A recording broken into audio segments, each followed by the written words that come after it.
Welcome to my Safer Space podcast. My name is Sharon Guya. I am your host. Today I want us to explore together a conversation around peace. There's a time in my life where I found myself in a very overwhelming season, but there's something that made me to still remain steady and focused.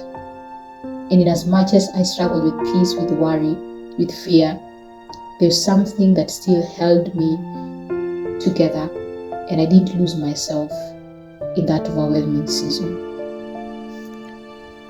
I like what Paul writes to the church to the Colossians in the book of Colossians chapter 3 verse 15. He says that let the peace of Christ rule your hearts.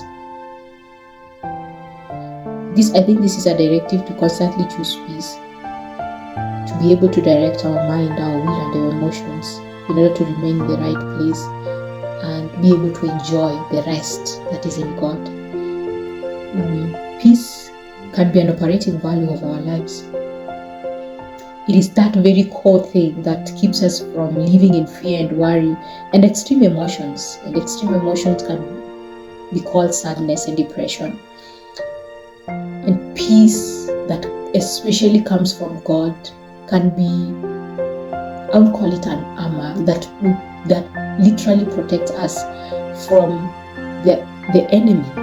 It literally serves as a protection from the enemy against our soul, from the enemy against our thoughts, from the enemy against joy that causes us to thrive in difficult seasons of life. So literally it acts as a guard to protect our hearts. And that is why Jesus is being introduced in the Bible that he is the Prince of Peace.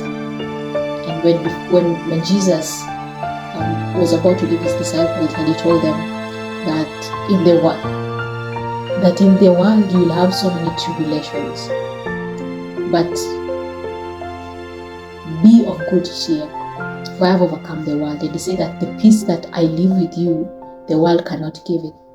And so there's so much peace that comes with knowing God, and also there's such a peace that only comes from him that can cause us to remain steady even amid storms. And so I don't know whether you are somewhere and you're struggling to be able to experience peace.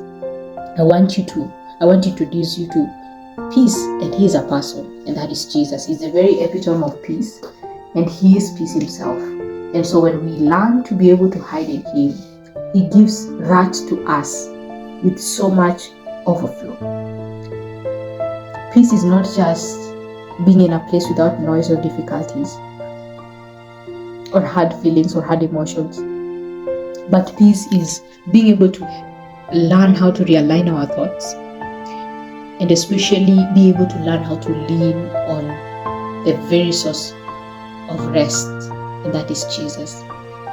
And that is why I want to bring this across to you, that there are so many things that we can do to be able to allow us to get peace, but there's also someone who actually gives us peace. So are you out there and you are wondering, how will I be able to attain peace? So let me read with you Isaiah 32 verse 17. It says, and this has been an encouragement for me in my days of despair, in my struggles with a lot of anxiety and fear, and wondering why I can't experience peace in my heart.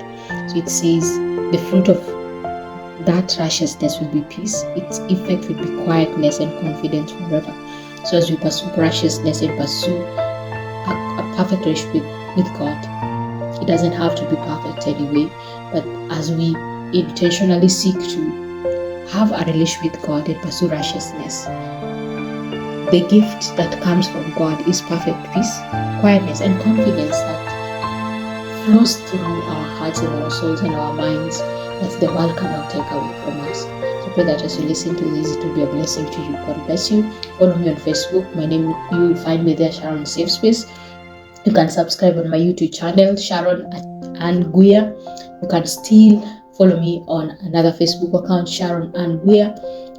Please keep connected, and we'll be bringing on conversations that will cause you to experience safe space, authenticity, and help you to grow in areas that you're desiring to grow. God bless you.